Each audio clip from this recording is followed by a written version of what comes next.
रूह अफ़ज़ा को जो अंतर्राष्ट्रीय ख्याति दिलवाई देश और देश से बाहर, हुँ। उसका श्रेय हकीम अब्दुल हमीद साहब को है।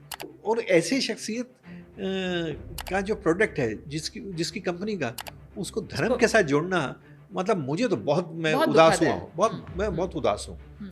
मैं उनको सर सैयद अहमद की कद का जी, शिक्षाविद भी मानता हूँ। दिल्ली शहर में ईद मिलन या होली मिलन दशकों तक जो चलाने वाले थे वही थे।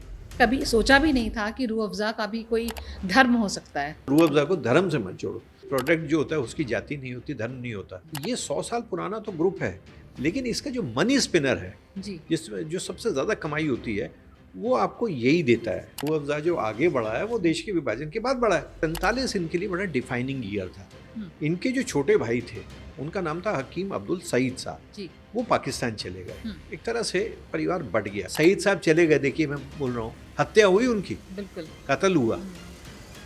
है ना? उनको किसी ने याद नहीं किया। जो चले गए वो नहीं बने, जो यहाँ पे रहे हैं वो बन गए।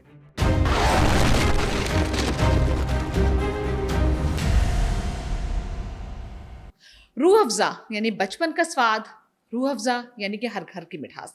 लाल रंग का ये शरबत ज़ुबान से होते हुए रूह में उतर जाता है। चिलचिलाती गर्मी में आज भी ये शरबत खास मौकों पर सड़कों पर लोगों को रोक-रोक कर पिलाया जाता है। कुल्फी फालूदा पर जब ये छिड़का जाता है तो इसका रंग हल्का गुलाबी हो जाता है, ऐसा कि देखते ही प्यार हो जाए। लेकिन अब इस शरबत पर जिहाद का आरोप लगाया जा रहा है। इसके गुलाबी रंग में नफरत का रंग घोला जा रहा है। बोलते बंगले में आज हम आपको सुनाएंगे कहानी इसी रूह अफ़ज़ा की, इसे बनाने वाले हकीम अब्दुल हामिद साहब की, और ये बताएंगे कि ये शरबत जब बना था तब पाकिस्तान और बांग्लादेश दुनिया के नक्शे में कहीं थे ही नहीं। हमारे साथ हैं वरिष्ठ पत्रकार विवेक शुक्ला जी। नमस्कार सर, बहुत स्वागत है आपका। बहुत-बहुत धन्यवाद, और सारे श्रोताओं को भी नमस्कार और आदाब। दरअसल मुझे लगता है कि ये बहुत ही दुर्भाग्यपूर्ण स्थिति है कि रूह अफ़ज़ा को जिहाद और इसको किसी धर्म के साथ जोड़ना, या इसको इस्लामिक पेय के रूप में स्थापित करने की कोशिश करना बिल्कुल गलत है, शर्मनाक है ना? और तो इसकी मैं क्या निंदा करने वाला कौन हूँ, लेकिन ये बिल्कुल गलत है। और मैं ये जो आपने कहा कि ये हकीम अब्दुल हामिद साहब का जो आपने नाम लिया, जी, मुझे लगता है कि बहुत ही मैं विनम्रता से कहना चाहूँगा कि आज की दिल्ली में बहुत कम लोग होंगे जो उन्हें जानते हैं। जो उनको जानते हों, जो उनके संपर्क में रहे हों। जी, और उसमें एक मेरे जैसा अनाम पत्रकार भी था। हकीम अब्दुल हमीद साहब से मैं 1990 या 91 में मेरा उनसे परिचय हुआ था, जी, और फिर उनके घर D25 कोटलिए मार्ग, मैं उनके पास लगातार गया, और आप समझ लीजिए 1999 तक मेरा उनके साथ संपर्क बना रहा। और कम से कम ज़्यादा नहीं तो कम से कम 25 बार मैंने उनसे मुलाकात की और उनको जाना, उनकी शख्सियत को उनको समझा। एक बात और, श्रीलंका एम्बेसी के बिल्कुल साथ है उनका घर, जी, कोटली वहाँ पे। उनको जाना, उनको समझा, और बहुत ही बुलंद शख्सियत थे, और वो सिर्फ़ हमदर्द दवाख़ाने के मालिक ही नहीं थे, वो एक शिक्षाविद थे, और जिन्होंने ज्ञान के क्षेत्र में काम किया, वो इंस्टीट्यूशन बिल्डर थे। अब मैं रूह अफ़ज़ा की बात करूँगा। जी, देखिए, रूह अफ़ज़ा उनके पिताजी के समय ही शुरू हो गया था, जी। बनाया गया। उनके पिता, ये बल्ली मारान का परिवार था शांता जी। हुँ, बल्ली मारान दिल्ली 6 की, हमारी दिल्ली 6 की बड़ी ख़ास जगह, गालिब साहब वहाँ पे गालिब थे, साहब की है बिल्कुल। ना? गालिब साहब थे, और हकीम अजमल खान साहब भी वहाँ के ही थे, जी, कांग्रेस के अध्यक्ष थे, वो भी वहाँ के थे। तो ये एक बहुत छोटा परिवार था। ये हकीम अजमल खान के मय्यार का परिवार नहीं था, ये छोटा परिवार था। तो इनके पिताजी जो थे हकीम अब्दुल मजीद साहब ने इसको डेवलप किया था, इस पेय को, है ना? जिसको हम रूह अफ़ज़ा कहते हैं, ये उन्होंने विकसित किया था। लेकिन उस टाइम मुझे लगता है बहुत, जब ये किया तो उस टाइम उनकी हकीम अब्दुल हमीद की उम्र बहुत छोटी होगी, जी, बहुत छोटी रही होगी। क्योंकि 1910-12 वगैरह में, ये डेट कोई कंफर्म नहीं है, कोई कह रहा है 10 या 15 या 8, ये तब किया। जी। तो मैं समझता हूँ बहुत छोटे रहे होंगे। लेकिन इसे पॉपुलर उन्होंने ही बनाया। लेकिन पॉपुलर जो किया, जी, देखिए पॉपुलर जो किया, जी, उसका श्रेय हकीम साहब को जाता है। भाई देखिए, आप उसकी पैकेजिंग कैसे करते हैं, उसकी मार्केटिंग कैसे करते हैं, ये सारी चीज़ें बड़ी महत्वपूर्ण होती हैं। फिर आपका ऑफ़िस कौन-सी जगह होता है।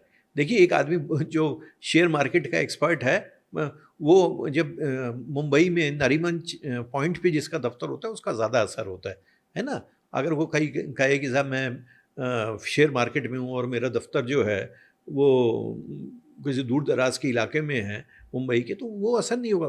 मतलब आपका ऑफिस कैसा है, तो ये सारी चीज़ें उन्होंने की। और मुझे लग रहा है कि ये 47 के बाद, 47 इनके लिए बड़ा डिफाइनिंग ईयर था। इनके जो छोटे भाई थे उनका नाम था हकीम अब्दुल सईद साहब, वो पाकिस्तान चले गए।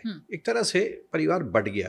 कहते हैं कि साहब परिवार जो था मतलब ये कांग्रेस और मुस्लिम लीग दोनों से इनके संपर्क थे, लेकिन मेरा मानना है कि जो परिवार भारत में रहा तो वो कांग्रेसी है या भारतीय है ना। तो बहुत सारे लोग पाकिस्तान चले गए थे। इनके जो छोटे भाई पाकिस्तान गए तो उसको हर को मुस्लिम लीग से जोड़ना है, उसका कोई मतलब नहीं। उस टाइम लाखों मुसलमान गए थे। ये जो आजकल चल रहा है ये अपने आप में कोई उसका मतलब नहीं है। हकीम अब्दुल हमीद साहब ने इसका एक प्रचार वो शुरू किया, मार्केटिंग है ना, मार्केटिंग करना। फिर उसके बाद बेहतर बॉटल में आई है ना। और फिर क्या हुआ कि 1950 वगैरह का जो दशक था उसके मध्य में इन लोगों ने आसफ अली रोड के पास से ये जो था हमदर्द का एक बड़ी बिल्डिंग बनाई है ना, एक बिल्डिंग बनाई। तो वो उस ज़माने में दिल्ली का सबसे ज़्यादा इम्पोर्टेंट जगह थी। मतलब जो बाद में नेहरू प्लेस बना और तमाम जगह बनी है ना, तो सीपी का तो एक वो कैरेक्टर नहीं था। तो वहाँ पे उनकी, वहाँ से ये इसकी ख्याति हुई, बढ़ता रहा, ये लगातार बढ़ता रहा। और देखिए ये 100 साल पुराना तो ग्रुप है, लेकिन इसका जो मनी स्पिनर है जिसमें जो सबसे ज़्यादा कमाई होती है वो आपको यही देता है, रूह अफ़ज़ा देता है। ये एक इनका एक और प्रोडक्ट भी है, सिंकारा वो देता है। बड़े ऐड आते थे। आजकल मैं उसके ऐड नहीं देता हूँ। तो ये एक बड़ा अच्छा, वो सईद साहब ने जो इनके छोटे भाई थे वो हमदर्द पाकिस्तान में स्थापित कर लिया और वो भी वहाँ पे खूब चला, नंबर 1 बना। और वो उनसे मेरा कई बार मुलाकात हुई, कम से कम 2-3 बार तो हुई। वो उनके घर में आते थे क्योंकि इनके घर में होली मिलन और ईद मिलन के मौके पे वो आते थे। सीताराम बाजार के थे, वली मारान के थे, तो वो आते थे। और वो सिंध, पाकिस्तान के सिंध राज्य के गवर्नर थे। और जब वो गवर्नर थे तो उनकी हत्या की गई थी, ये जो रूह अफ़ज़ा को जो अंतर्राष्ट्रीय ख्याति दिलवाई देश और देश से बाहर, उसका श्रेय हकीम अब्दुल हमीद साहब को है। क्योंकि उनकी मार्केटिंग और उसकी पैकेजिंग और फिर क्वालिटी मेंटेन करना। देखिए क्वालिटी मेंटेन करना भी तो चीज़ है ना, ये सारी चीज़ें की। अच्छा, हमने कभी सोचा भी नहीं था कि रूह अफ़ज़ा का भी कोई धर्म हो सकता है। ये तो हमारे लिए एक ऐसा शरबत था जो आपको मतलब कहीं भी आपको ठंडक देता था। जिस तरह से धर्म से जोड़ा गया, नहीं, बिल्कुल गलत बात है। ये बिल्कुल गलत बात है। इसको देखिए, ये जो इसको धर्म से जोड़ना है बिल्कुल गलत बात है। इसमें देखिए कुछ लोग इसको मतलब बाबा रामदेव के पक्ष में बोल रहे हैं और कुछ जो रूह अफ़ज़ा को इस्लामिक पेय बता रहे हैं, ये बिल्कुल शर्मनाक है। मैं इसको शर्मनाक बताता हूँ, है ना। ये कोई तरीका नहीं है। देखिए प्रोडक्ट जो होता है उसकी जाति नहीं होती, धर्म नहीं होता। और वहाँ पे हमदर्द में मुझे खुद उन्होंने बताया, मुझे लगता है कि बहुत लोगों को पता भी नहीं होगा ये बात कि भाई इसके फाउंडर कौन थे, इसे किसने बनाया, इसे कौन लेकर आया बाजार में, जो अब बताने की कोशिश की जा रही है। वो तो बिल्कुल आपने ठीक कहा। देखिए बिल्कुल आपने ठीक कहा कि इसका क्या मतलब, इसका क्या तरीका है किसी को हर चीज़ को हिंदू से जोड़ना। अब ये MDH मसाला तो हर घर में है, वो आर्य समाजी हैं, है ना, वो आर्य समाजी MDH मसाले वाले। तो वो जो उसका क्या मतलब, वो मैंने आप जानती हैं कि मेरी रिश्तेदारी है, मेरी बहन की शादी उस परिवार में हुई है। उसका कोई मतलब थोड़ी है कि हम हर प्रोडक्ट कि मसाले का भी धर्म होगा और किसी शीतल पेय का भी धर्म होगा। ये कोई मतलब नहीं है। अच्छा सर, हम लोग वापस लौट के आते हैं हकीम साहब पर। मुझे लगता है 1950 के आसपास की बात थी। उन्होंने जब जो आज की डेट में जो हमदर्द नगर है, जहाँ पर हमदर्द यूनिवर्सिटी भी है, उस इलाके की बात करते हैं कि ये इस इलाके से उनका क्या वास्ता है, ये यूनिवर्सिटी वहाँ कैसे बनी, किस तरीके से सरकार ने इसे पहले से टेक ओवर किया था और बाद में इनको उसको। देखिए एक चीज़ बता रहा हूँ, ये जो था ये इनको देखिए, ये सिर्फ बिजनेस करना और पैसा कमाने वाले व्यक्ति नहीं थे जी, है ना। ये जो इसको कहते हैं कि स्वतंत्र भारत के उन एंटरप्रेन्योर्स में थे जो नेशनल बिल्डर्स थे, जो एक बढ़िया कंपनी भी चला रहे थे और उसके मुनाफे से राष्ट्र निर्माण में भी लगे हुए थे कि भाई शिक्षा का विकास हो। तो इन्होंने शांता जी जो इन्होंने मुझे खुद भी बताया था, और इनके साथ एक और सज्जन होते थे जो प्रयागराज के थे, मौजूदा प्रयागराज के थे, जिसको हम पहले इलाहाबाद कहते थे, औसाफ अहमद साहब, और ईस्ट निज़ामुद्दीन में रहते थे। इन्होंने पहले लैंड लिया था तुगलकाबाद में। अच्छा। इन्होंने लैंड लिया था तुगलकाबाद में, और वहाँ पे जामिया हमदर्द यूनिवर्सिटी की स्थापना करना चाहते थे। लेकिन बाद में वो उसको भारत सरकार ने लिया, रेलवेज ने लिया, वहाँ पे यार्ड वगैरह बनाने थे। हाँ, क्योंकि देखिए एक रेलवे स्टेशन है, तुगलकाबाद रेलवे स्टेशन, यार्ड बहुत बड़ा है वहाँ पे, है ना। माल की चढ़ाई ढुलाई वगैरह वाला काम काफ़ी होता है। तो वो जब लिया तो भाई जब सरकार को अगर कोई चीज़ की ज़रूरत है, लैंड की ज़रूरत है, फिर तो दूसरा कोई विकल्प है नहीं आपके पास। तो फिर क्या हुआ कि इनको उसके बदले में उधर लैंड मिला। तो ये हमदर्द नगर बना, तो पहले तो ये बिल्कुल जंगल था, उजाड़ था। वो बताते थे कि यहाँ पे मीलों तक कुछ नहीं था। बिल्कुल, है ना, मीलों तक कुछ नहीं। तुगलकाबाद फोर्ट के आसपास कुछ भी नहीं है। अरे तुगलकाबाद तो डरावना इलाका है, मैं समझता हूँ। और वो उस जमाने में तो कुछ था ही नहीं। 70 साल पहले, 70-75 साल पहले, बल्कि दिल्ली का, मुझे तो अभी दिल्ली वाला होने के बावजूद भी, खाटी दिल्ली वाला होने के बावजूद, उस सड़क पे रात को जाते हुए डर लगता है। 2 सड़कें हैं दिल्ली में जो इसमें जाते हुए डर लगता है, कि वो और एक मंदिर मार्ग, ये एक सड़क है जिसको कहते हैं अपर रिज रोड, करोल बाग के पास है। तो डर लगता है। तो इन्होंने वो बनाई और दिन रात मेहनत करके बनाई, खुद जाते थे वो वहाँ पे, और पूरी यूनिवर्सिटी खड़ी की। मैं उनको गुस्ताखी माफ, मैं उनको सर सैयद अहमद की कद का शिक्षाविद भी मानता हूँ। हालांकि उनको वो सम्मान नहीं मिला। उनको हम इस तरह से जानते नहीं। हाँ, देखिए उन्होंने अपने जीवन काल में इतनी बड़ी यूनिवर्सिटी बनाई, सर सैयद अहमद ने नहीं बनाई थी। उन्होंने वो एक विचार दिया था। सर सैयद अहमद साहब वो भी हमारे दिल्ली वाले ही थे, है ना, उसकी चर्चा हम करेंगे, है ना। वो उनका जन्मस्थान गोलचा के पीछे ही था। तो इन्होंने एक पूरी यूनिवर्सिटी अपने जीवन काल में बनाई, है ना, और हजारों बच्चों ने वो शिक्षा ग्रहण की, है ना। एक विचार होता है और एक उस विचार को मूर्त रूप देना होता है। ये हकीम अब्दुल हमीद साहब की बात थी। हकीम अब्दुल हमीद साहब बहुत छोटे से कद के थे, है ना, बड़े दुबले पतले सीधे सरल व्यक्ति थे। कोई उनको देख के ऐसा नहीं लगता था कि आदमी इतना बड़े काम कर इस आदमी ने किया होगा। देखिए जब हम उनसे मिले थे तो 90 में, तो हम 20s में थे, है ना, बिल्कुल, और वो 80-85 साल के हो चुके थे। मैं अपनी माँ के इलाज के लिए उनके पास गया था, बहुत बड़े हकीम थे।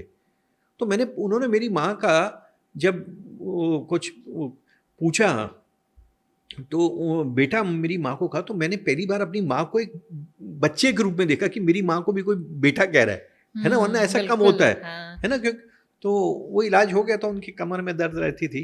तो बड़े पहुंचे हुए हकीम तो थे ही वो, है ना। वो हकीम भी थे, एंटरप्रेन्योर थे, शिक्षाविद थे, राष्ट्र निर्माण में लगे हुए थे। उनकी शख्सियत के कई पहलू थे।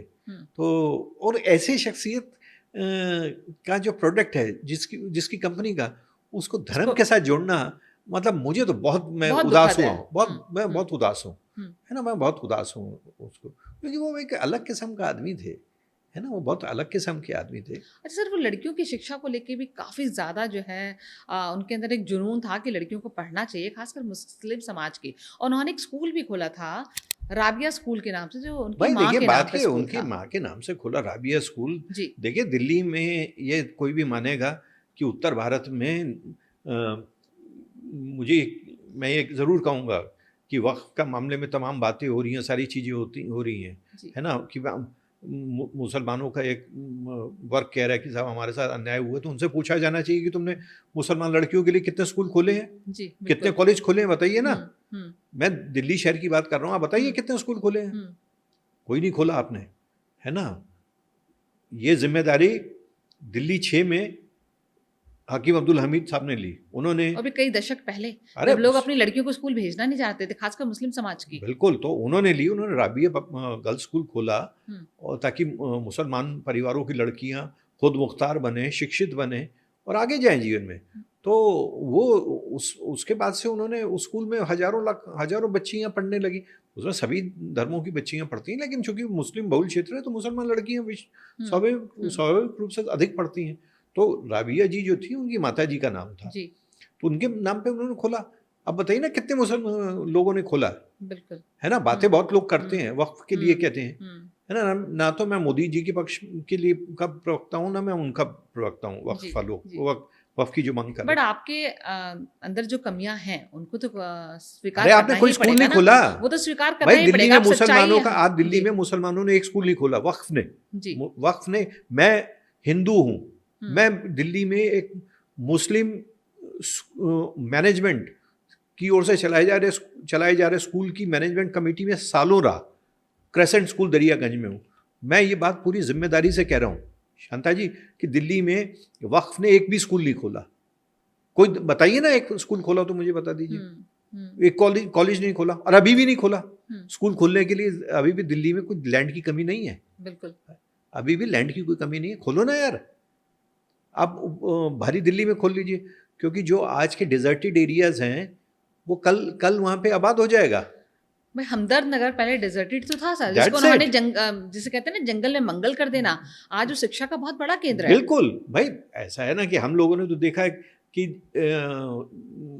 ये जो रिंग रोड है इसके आगे बहुत कुछ नहीं होता था, बिल्कुल, दिल्ली बहुत छोटी से इलाके में और थी थे सर। सब लोग एक दूसरे को जानते हाँ, थे। हाँ। रिंग रोड 1972 में बना है, विजय कुमार मल्होत्रा और हम्म, ए एन झा के प्रयास के हम्म, ने इसका प्रयास किए, इंदिरा जी ने उसको गति दी, ये बना। तो कहने का भाव ये है कि अभी भी कौन सा बना रहे हैं, तो ये जिम्मेदारी उस आदमी ने खुद ली।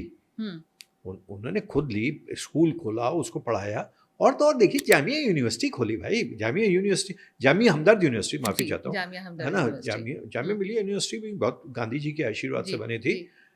तो जामिया हमदर्द यूनिवर्सिटी जो है उसमें तो लड़कियां पढ़ती हैं।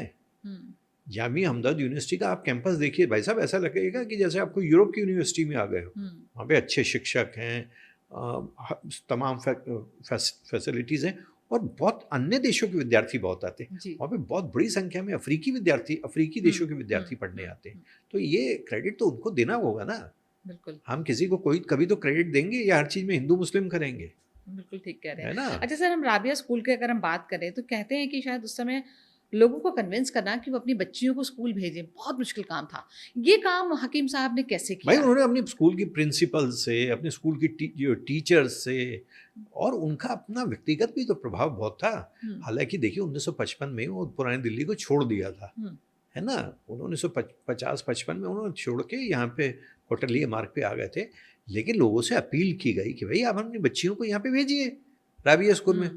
तो शुरुआत तो होती है ना कि जब माउंट एवरेस्ट पे तेंजिंग नोरगे चले तो पहला कदम तो उन्होंने बढ़ाया था ना, जी जी। उन्होंने और उन्होंने जो शिक्षा की एडमंड एक अलग हिलारी ने। जगह दी थी जिसे बाद हाँ, में वो जो आगे है बढ़ता रहा। बिल्कुल। वो तो आगे बढ़ता रहा। देखिए दिल्ली विश्वविद्यालय या कोई भी स्कूल होता है, शुरू में कम ही बच्चे होते हैं, हम्म, बाद में सैकड़ों हजारों होने लगते हैं। हम्म, वो शुरू किया, हम्म, मतलब ही स्टार्टेड इट, हम्म।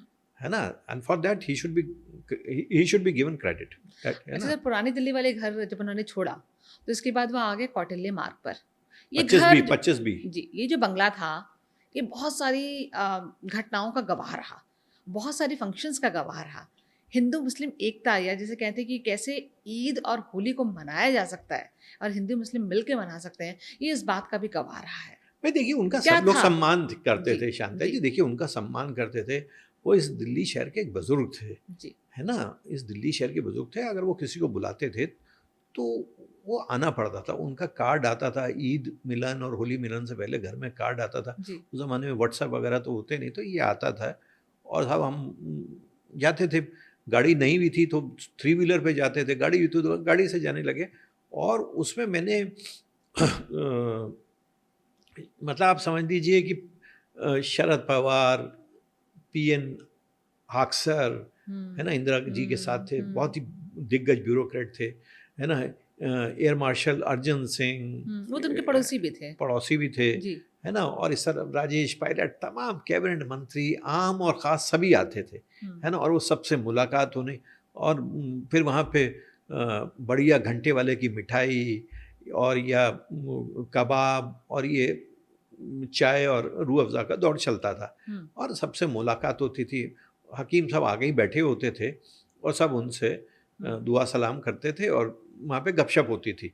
तो एक तरह से ये था कि मुझे लगता है कि ये दिल्ली शहर में जो जिसको कहते हैं ईद मिलन या होली मिलन दशकों तक जो चलाने वाले थे वही थे।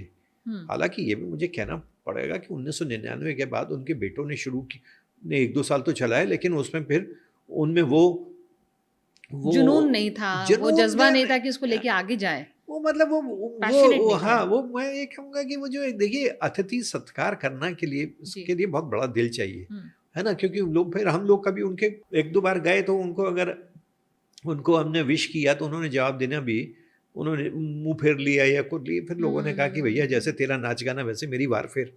हमारे दिल्ली में कहावत है ना? कि जैसे तेरा नाच गाना वैसे मेरी वार फेर। समझ रही है ना इसका मतलब क्या है? तो चल एक बार दर्शकों को समझा देते ना। नहीं, वो हमारे देखिए दिल्ली में ये कहते हैं कि भाई जब लोग बहुत डांस करते हैं तो उसके ऊपर से 10 रुपए का नोट या 100 रुपए का नोट जी। उसको करते हैं और फिर वो बैंड वाले को दे देते हैं। तो इसीलिए कहावत बनी है, भाई अच्छा करेगा तो तेरे ऊपर से ये वारफेर करेंगे, है ना? तो ये भैया देखिए आदमी सम्मान से जाता है, कोई किसी का जी। खाने पीने के लिए नहीं जाता है ना? हम्म। आप मुझे सम्मान दोगे तो मैं आपके घर आऊँगा। आप एक ही बार में आदमी का पता चल जाता है, फिर हम भी टाल देते हैं। अच्छा, कहते हैं कि हकीम साहब लोगों का स्वागत करने के लिए अतिथियों का खुद दरवाजे पर मौजूद रहते थे और अगर कोई देर से आया तो उसे बहुत जबरदस्त डांट भी पड़ती थी। नहीं, उनको भाई देखिए मैंने बताया पहले ही कि उनका सब सम्मान करते थे, बड़े आदमी थे और एक बहुत ही मतलब पिता तुल्य थे, हाँ। अभिभावक थे, तो सब उनका सम्मान करते थे। और ये उनको अधिकार उन्होंने एक लिया हुआ था, लोगों ने दिया हुआ था कि पूछते थे कि भैया पिछली बार क्यों नहीं आए थे या इस बार देर से क्यों आए हो, हम्म, है ना? और किस्से कहानियाँ वहाँ पे चलते थे। और लेकिन वहाँ पे उस ज़माने में देखिए फोटो ये सेल्फीज़ नहीं होती थी, फ़ोटो नहीं होती थी और प्रेम का सौदा था, है ना? प्रेम अब तो ये आप सेल्फी लेते हैं और तुरंत उसको अपने फ़ेसबुक पे डाल देते हैं और दूसरी जगह डाल देते हैं या व्हाट्सएप के थ्रू डालते हैं। ऐसा नहीं था, तो वहाँ पे गपशप होती अब थी। गपशप से ज्यादा लोगों का बहाना होता है दिखाने का, शो ऑफ दिखावा का, हाँ, दिखावे का भाई मैं आज मामला आपको होता है। मुझे लगता है मैंने लिखा होगा, मैं बहुत कम बार मैंने किसी को बताया कि मैं मुझे बहुत वो मानते थे, मैं उनके लगातार जाता था और ये मुझे लेके गए वहाँ पे। एक औसाफ साहब नाम के सज्जन थे, औसाफ अहमद साहब, वो बहुत बड़े हिस्टोरियन थे, पॉलिटिकल साइंटिस्ट भी थे, इलाहाबाद के थे, मैंने पहले भी बताया। और उनकी एक बिटिया है कोको कोला की, आज के प्रेसिडेंट है। जी। तो एक सिंगापुर में वो मुझे उनके पास ले गए, उन्होंने मेरा उनसे तारुफ करवाया और वो फिर दोस्ती हो गई और बहुत अच्छे संबंध रहे। और आप देखिए despite such a huge age gap we became friends, तो उनसे बहुत अच्छा रहा। अच्छा, ये जो कौटिल्य मार्ग वाला जो उनका जो बंगला हम्म। है, ये कैसा था? थोड़ा अगर इसके बारे में आप कुछ बताना चाहें, देखिए किस तरह की ये साज देखिए सजावट? देखिए हाँ। मैं उस बंगले के अंदर तो नहीं गया उनके, जी। क्योंकि वहाँ पे भारी 1-2 बार सर्दियों में उनसे मिले तो भारी बैठे रहे, वहाँ पे नाश्ता किया जी। और वहाँ पे महिलाएं भी हैं, तो मुझे लगता है मुस्लिम परिवारों की एक कुछ एक मतलब कुछ एक जिसको कहते हैं कुछ नियम हैं, अलिखित नियम हैं, तो उस तरह से तो मैं नहीं गया। लेकिन बाहर मैंने देखा एक काफ़ी भव्य बंगला है, लेकिन कोई बहुत ऐसा भी भव्य नहीं है जो आजकल के मुझे बंगले दिखते हैं। लेकिन ये वो जो जिधर है कोटलिया मार्ग से भीतर जगह कहाँ है दिल्ली में? भाई चाणक्यपुरी है ना, वहाँ पे एम्बेसी एरिया है। देखिए वहाँ पे उस ज़माने में 2 मुस्लिम परिवारों के घर होते थे, जो दिल्ली के बहुत एलीट इंपॉर्टेंट मुस्लिम फैमिलीज़ थी। एक कौटिल्य तो ये मार्ग पर। नियर कोटली मार्ग, जी, एक जी, तो कोटली मार्ग पे था जी। और एक था सरदार पटेल मार्ग पे, जी। बिल्कुल साथ ही था। सरदार पटेल मार्ग पे शमा सुषमा जो मैगज़ीन्स निकालते थे, उनकी कई और भी मैगज़ीन्स थी। तो शमा पब्लिकेशंस वाला देलबी परिवार रहता था। देलबी परिवार की एक जो आखिरी बहुत वेल नोन थी, एडिटर भी थी, राइटर थी, सादिया देलवी, उनका परिवार भी रहता था। लेकिन वो जो घर था वो बिक गया। वो पंजाबी मुसलमान थे, वो देलवी जो थे, सादिया देलवी पंजाबी मुसलमान थे, तो वो घर तो बिक गया था। लेकिन ये परिवार अभी भी है, मतलब जो अच्छा, ये हकीम अभी भी अभी भी उनके है, बच्चों के पास? बच्चों के पास है। हालांकि जो खबरें आ रही हैं जी। कि आप उनके बाद हकीम साहब के बाद इनके बच्चों में आपस में प्रॉपर्टी को लेके काफ़ी वाद विवाद रहा। देखिए प्रॉपर्टी हजारों करोड़ की है, हजारों करोड़ की प्रॉपर्टी है। है ना, तो लैंड कितनी है, तो उस लेकिन पर कहा काफ़ी तो ये विवाद भी हुआ जा है। रहा है कि बेसिकली ट्रस्ट है, हमदर्द ट्रस्ट, जो उनकी सारी चीज़ों को मैनेज करता है, मैक्सिमम जो देखिए उनकी ट्रस्ट जो प्रॉपर्टीज़ है हैं वो, या जो इनकम आती है इन सब से। देखिए वो ट्रस्ट पे भी तो कब्जा करने के रहता है। टाटा ट्रस्ट को कब्जा करने के लिए तो कितनी लड़ाई चल रही है भाई, हुँ, कोई तो चल रहा है। लेकिन ये जो कहा जा रहा है कि साहब ये वक्फ का है, दिस हुँ, इज नॉनसेंस। हुँ, कोई वक्फ का उस तरह से नहीं है। हुँ, वक्फ वक्फ में कुछ इस वाला नहीं है, अभी हुँ, परिवार का इनका कब्जा है, हुँ, पारिवारिक का ही देखते हैं, ऐसा कुछ नहीं है। मैंने सुना है कि भाई इस परिवार का एक हिस्सा चाहता है कि भाई यूनिवर्सिटी हमारे पास आ जाए, एक हुँ, चाहता है कि ये प्रोडक्ट हमारे पास आ जाए, इस तरह से है। मैं पूरी तरह हुँ, मतलब जो खबरें जो आती हैं, जी, है ना, आती, देखिए हकीम अब्दुल हमीद साहब के बाद हमारा कोई उनसे संपर्क रहा नहीं हुँ, है ना। और उस परिवार में भी ने भी कोई कोशिश नहीं की, जी, है ना, कोई वो बहुत मीडिया फ्रेंडली ग्रुप नहीं है ना, कि वहाँ पे संवाददाता सम्मेलन हो या सीईओ बात कर रहा हो, ऐसा कुछ नहीं है ना। तो जैसे बाकी कंपनीज वाले लोग मिलते हैं, मीडिया से मिलते हैं, अपनी प्रोग्रेस बताते हैं, है ना, अपने विकास बताते हैं क्या है, तो वो ऐसा तो कुछ बताते नहीं है। तो आपको मतलब पता कैसे घर के दरवाजे हमेशा लोगों के लिए खुले होते थे, वो बंद हो गए वो हैं, उनके जाने के बाद बंद बंद हो हो गए गए। हैं। भाई हकीम साहब तो बुलाते थे ना कि यार आओ मेरे पास, जी, हुँ, मेरे पास आओ, बातें करो, बैठो। और उनका पास इतना कुछ था, जैसे मैंने आपको बता ही रहा था कि भाई वो उन्होंने जिम्मेदारी ली कि ये जो निज़ामुद्दीन में, बस्ती निज़ामुद्दीन में मिर्ज़ा गालिब साहब की जो कब्र है, वो हाँ पूरा जी, जो स्पेस है वो बुरी हालत में था 60s तक, हुँ, हुँ, है ना। इससे पहले भी मैं बताऊंगा 60s बुरी हालत में था, वो उन्होंने उसको बेहतर किया, रीडेवलप करवाया संगमरमर से, है ना। अब तो बहुत अच्छा बना हुआ है और उसका नियमित रूप से करवाते रहे। उन्होंने उनके नाम पे अकेडमी भी बनवाई थी। गालिब काफ़ी उनके एकेडमी, जीवन पर गालिब का प्रभाव था। गालिब नहीं नहीं, देखिए दिल्ली वाला कौन होगा जिस पे गालिब का प्रभाव नहीं होगा, या पूरे देश, गालिब तो सबके हैं, जी, गालिब तो सबके हैं भाई, हाँ, गालिब तो सबके हैं। और उनका, भाई उनके तो पड़ोसी ही थे कह जी, सकते हैं। तो जी, उन्होंने एक एकेडमी खुलवाई, फिर गालिब एकेडमी खुलवाई। मैंने गालिब एकेडमी में गालिब के दौर की दिल्ली पर एक पर्चा भी पढ़ा लंबा, और हकीम साहब पे भी पर्चा पढ़ा गालिब एकेडमी में 5 साल पहले। अकील अहमद जो गालिब एकेडमी के सेक्रेटरी हैं, उन्होंने मेरे से बोला था कि पर्चा पढ़ो, कि उनकी 100वीं जयंती पर। जी, तो मैंने पर्चा पढ़ा, तो जाकिर हुसैन साहब ने उसका इनॉग्रेशन किया था। तो उन्होंने, यही नहीं है कि पैसा कमाया और बस हो गया, उन्होंने काम किए। मतलब वो एक बड़ी लिगेसी के छोड़ के गए हैं, है ना। वो एक बड़ी लिगेसी के छोड़ के गए भाई। गालिब एकेडमी में लगातार मुशायरे होते हैं, है ना, और एक लगातार वहाँ पे महफिलें जमती हैं।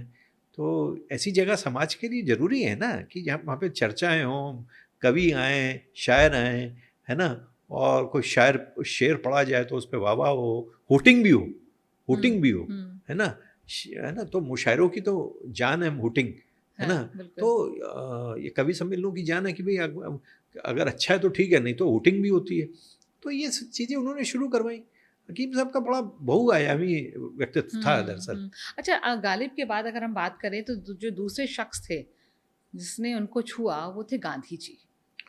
गांधी जी का उनके जीवन पे बहुत ज़्यादा नहीं, नहीं, प्रभाव था और गांधी वो जी, काफ़ी इनकी इज़्ज़त करते थे। नहीं, नहीं, गांधी जी का तो भाई देखिए, गांधी तो इस भारत में कहते ही हैं कि बुद्ध के बाद और कोई इतनी बड़ी शख्सियत कोई हुँ, नहीं आई। हुँ। गांधी का कौन माई का लाल होगा जो गांधी को हुँ। अपशब्द लेकिन बोलेगा। उनके विचारों का आत्मसात हाँ, करके आगे वो बढ़ना हाँ, ये अलग बहुत, बात है सर। बिल्कुल, वो हाँ। तो गांधी को मानते ही थे भाई, गांधी को मानते थे।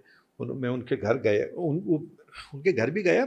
देखिए मैं बताना भूल गया, उनका एक बहुत बड़ा जो घर था, हुँ, वो जामिया हमदर्द यूनिवर्सिटी में भी था, कैंपस में भी। हुँ, तो गांधी की चर्चा करते थे, गांधी से मिले थे भाई वो, हुँ, हुँ, गांधी से मिले थे, देखा था गांधी को। हुँ, क्योंकि 1948 तक तो वो खूब जवान हो चुके थे, हुँ, है ना, हुँ, वो अच्छे हुँ, खासे जवान थे। हुँ। तो गांधी से मिले थे और गांधी के विचारों को मानते रहे। और उसका फिर वो गांधी जी से तो खैर जुड़े रही, उसमें कोई कहने की बात ही नहीं है। कहते हैं कि जब विभाजन हुआ, उस समय जो दंगे हुए थे, तो हकीम साहब और उनके साथ के जो कुछ और युवा थे, उन्होंने बहुत ज़्यादा काम किया, मुस्लिम बहुल इलाकों में गए या ऐसे दंगा क्षेत्र, जो दंगा प्रभावित इलाके थे, वहाँ गए और वो लोगों को समझाने की कोशिश कर रहे थे। नहीं देखिए, उस टाइम जो थे, मुझे लगता है कि देखिए जब दंगे हुए और दिल्ली में दंगे तो खैर बहुत हुए थे, है ना, दंगे बहुत हुए थे। और उस टाइम मौलाना आज़ाद, और हकीम अब्दुल हमीद साहब के अलावा भी बहुत सारे लोग काम कर रहे थे, जी। है ना, कि शांति बहाली के लिए, हम्म। है ना। तो उसमें वो भी थे, अपने क्षेत्र में वो भी काम कर रहे थे। तो वो तो काम कर ही रहे थे कि मतलब इस शहर की जो एक मतलब भाईचारे की, सौहार्द की जो परंपरा है वो बनी रहे, है ना। वो तो सब काम कर ही रहे थे। और कुछ दिन के बाद फिर शांति हो गई, है ना, और शांति हो गई, फिर ज़िंदगी अपने रफ्तार से चलने लगी। और फिर उसकी वही, दरअसल मैं फिर रूह अफ़ज़ा पे आ रहा हूँ। रूह अफ़ज़ा जो आगे बढ़ा है वो देश के विभाजन के बाद बढ़ा है। जी। 47 से पहले रूह अफ़ज़ा का कोई बहुत बड़ा वो थोड़ी था, सेटअप वगैरह था, है ना। देखिए, जो देश की जो कंपनियां जो थी वो आगे बढ़ी, फिर हमारा भारत हो गया, हम आगे बढ़ने लगे। ये पोस्ट 47 का फिनोमिनन था, जी। है ना। और फिर अब मैंने बताया कि हमदर्द जो की बिल्डिंग है, हमदर्द वो उन्होंने अपने बनवाई, फिर यूनिवर्सिटीज़ बनवाई, यूनिवर्सिटीज़ में अलग अलग डिपार्टमेंट्स बनवाए।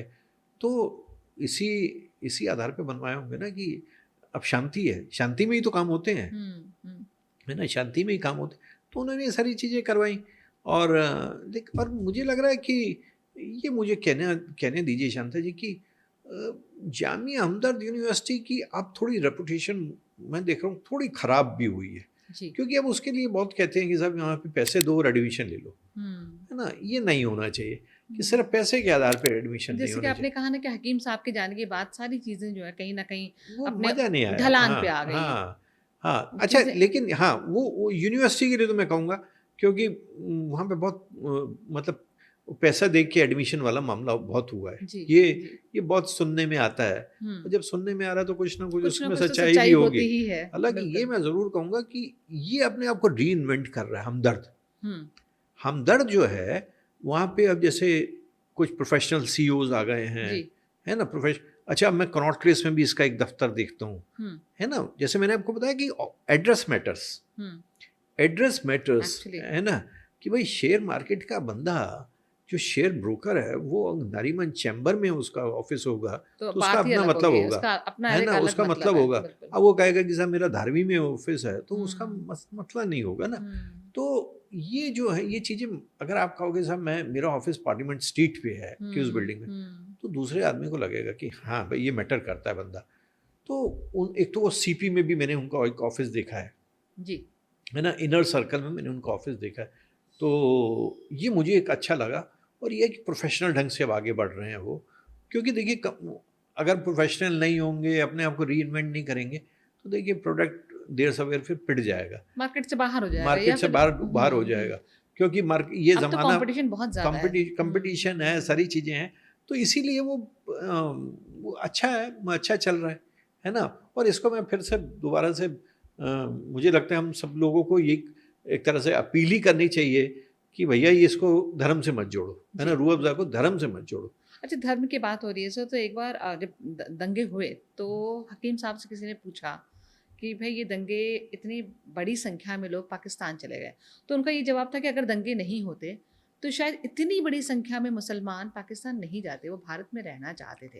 ये क्या इस बात में कितनी नहीं, सच्चाई नहीं, ये है? तो मैं as a student of history और पर्टिकुलरली ये जो पार्टीशन का जो था, उसको वो मेरा बड़ा व्यक्तिगत, मेरा बहुत ही प्रिय हुँ। विषय है। हुँ। मैं खुद उस परिवार से हूँ जो हुँ। विभाजन के कारण और विभाजन के बाद जो दंगे हुए, जी। उसके बाद मैं वेस्ट पंजाब रावलपिंडी से मेरा परिवार दिल्ली आया। मैं उसको जानता हूँ कि अगर दंगे नहीं होते तो माइग्रेशन जो था हुँ। हिंदुओं का वेस्ट पंजाब से, बंगाल से, या मतलब हिंदुओं का माइग्रेशन पंजाब से हुँ। इधर नहीं होता, हुँ। भारत की तरफ नहीं होता, लोग नहीं हुँ। आते। Hmm. And same is true for Muslims. Hmm. वो फिर मुसलमान भी शायद ना जाते। हालाँकि मुझे यूपी का मुझे आज तक समझ नहीं आया कि भैया यूपी का मुसलमान क्यों गया? हुँ। है ना? ये बहुत विषांतर हो रहा है। मेरी इस बारे में आपसे पहले भी चर्चा हो रही है जी। कि भैया यूपी के मुसलमान के साथ तो नेहरू था, नेहरू जी थे, हुँ। हुँ। गांधी थे, हुँ। सब लोग थे। हुँ। तुम्हें क्या तकलीफ हुई थी? तुम क्यों चले गए थे? हुँ। है ना? तो तुम्हें तो किसी ने कुछ नहीं कहा था। हुँ। और नेहरू जैसी बुलंद शख्सियत आपके साथ थी। तो वो एक मुझे दिल्ली का लगता है भरोसा टूटा होगा कहीं ना कहीं, या तो नहीं नहीं नहीं, भरोसे की बात नहीं। देखिए, जो भी कहिए, देखिए एक प्रभाव वो था, जिन्ना की जो अपील थी, मुस्लिम लीग का प्रभाव तो था ही ना। मुस्लिम लीग का प्रभाव था जिसकी वजह से आप गए, आपको लगा कि नहीं हम जन्नत में जा रहे हैं, है ना, जन्नत में जा रहे हैं। पाकिस्तान को एक इस रूप में लिया गया कि साहब ये एक वहाँ पे इस्लाम की बुनियाद पे बना मुल्क है ना। देखिए, धर्म के नाम पे दुनिया में 2 ही देश बने हैं, इजराइल या पाकिस्तान, तो इसलिए गए। हालांकि बाद में उनको निराशा भी हुई कि भैया आप किसी से पूछ लीजिए, यूपी के मुसलमान जब गए तो उनको वो, और ज़्यादातर वो सिंध में गए, कराची वगैरह में, उनको बड़ा कष्ट हुआ क्योंकि ये यहाँ पे तो बड़ा जाड़ा कस के पड़ता था। मेरठ का मुसलमान जब, और वहाँ पे हालत दूसरी हो गई, तो बड़ा उनको 2-3 जनरेशन तक दिक्कत हुई है। इस पर हम कभी चर्चा करेंगे कि क्योंकि कराची में भी एक यूपी बसता है, कराची में भी यूपी बसता है, और ये बात मुझे और किसी ने नहीं, ये अल्ताफ हुसैन ने बताई है। अच्छा, अल्ताफ हुसैन MQM जो पाकिस्तान का जो मुहाजिरों के जो सबसे बड़े नेता हैं, कि कराची में यूपी बसता है। ऑफ कोर्स, मैंने उनका 2004 में इंटरव्यू किया था, तो उन्होंने ये बात मुझे बताई, है ना, कि भाई वहाँ पे मेरठ मोहल्ला है, बनारस मोहल्ला है ना, दिल्ली वालों का मोहल्ला है, दिल्ली स्कूल हैं, और पूरा का पूरा वहाँ पे अभी भी जब लोग अपनी परिवार में शादियाँ करते हैं तो उसकी पहचान जो वो ये कहते हैं कि उर्दू स्पीकिंग का मतलब यूपी वाला या दिल्ली वाला, है ना। तो हकीम सईद साहब का कोई ना कोई असर रहा होगा कि भाई एक भाई चला ही गया ना, छोटे हाँ, चले गए। यही तो मैं जानना चाहती हूँ कि हाँ। हकीम साहब से किसी ने पूछा कि भाई आप पाकिस्तान क्यों नहीं गए, तो शायद उन्होंने ये जवाब दिया था कि क्या वहाँ पर ईद और होली साथ में मनाई जाती है, अगर नहीं तो फिर मेरे जाने का कोई मतलब नहीं। इसका मतलब कितने बड़े देशभक्त थे वो। नहीं, देखिए ज़्यादातर मुसलमान तो नहीं गए थे ना, ज़्यादातर मुसलमान तो नहीं गए थे, है ना, और उनके लिए भारत में रहना ही था, उनका देश है। लेकिन ये भी जो मुसलमान कहते हैं कि साहब हम नहीं गए, तो तुमने एहसान नहीं किया कोई, कि तुम्हारा मुल्क है ना, अगर तो आप अपने मुल्क को आप ये कहते हो कि साहब हम 47 में नहीं गए, तो कोई एहसान किया आपने। मैं अगर देश के लिए कुछ करता हूँ तो मैं एहसान करता हूँ। कैनेडी ने एक बार कहा था, ये मत बोल, जॉन एफ कैनेडी ने बोला था कि ये मत बोलना कि देश ने तुम्हारे लिए क्या किया, ये बोलना कि मैंने क्या किया। बिल्कुल, आपने क्या किया, उससे बड़ी बात है कि आपको देश ने क्या दिया है। अरे देश, आप वो एहसान कभी नहीं उतार सकते। अरे देश वो कर्ज उतार ही नहीं सकते। आप भारत की मैं बात कीजिए ना, भारत जो हमें देता है उसकी आप कल्पना कर सकते हैं, कल्पना कर सकते हैं। मैं सोचता हूँ कि मेरा परिवार इस दिल्ली शहर में है, इसने क्या नहीं दिया हम लोगों को, क्या नहीं दिया। ये जो भारत की मिट्टी, एक बार मुझे, देखिए मैं बहुत भटकता हूँ, इसके लिए मैं माफ़ी मांगूंगा। एक बार मैं इंटरव्यू कर रहा था स्वराज पाल जी का जी, तो इंडिया इंटरनेशनल सेंटर में थे, तो मैंने उनसे पूछा, 18-20-25 साल पुरानी बात है, मैंने कहा सर आप भारत में बार बार क्यों आते हैं, इतनी बड़ी मतलब।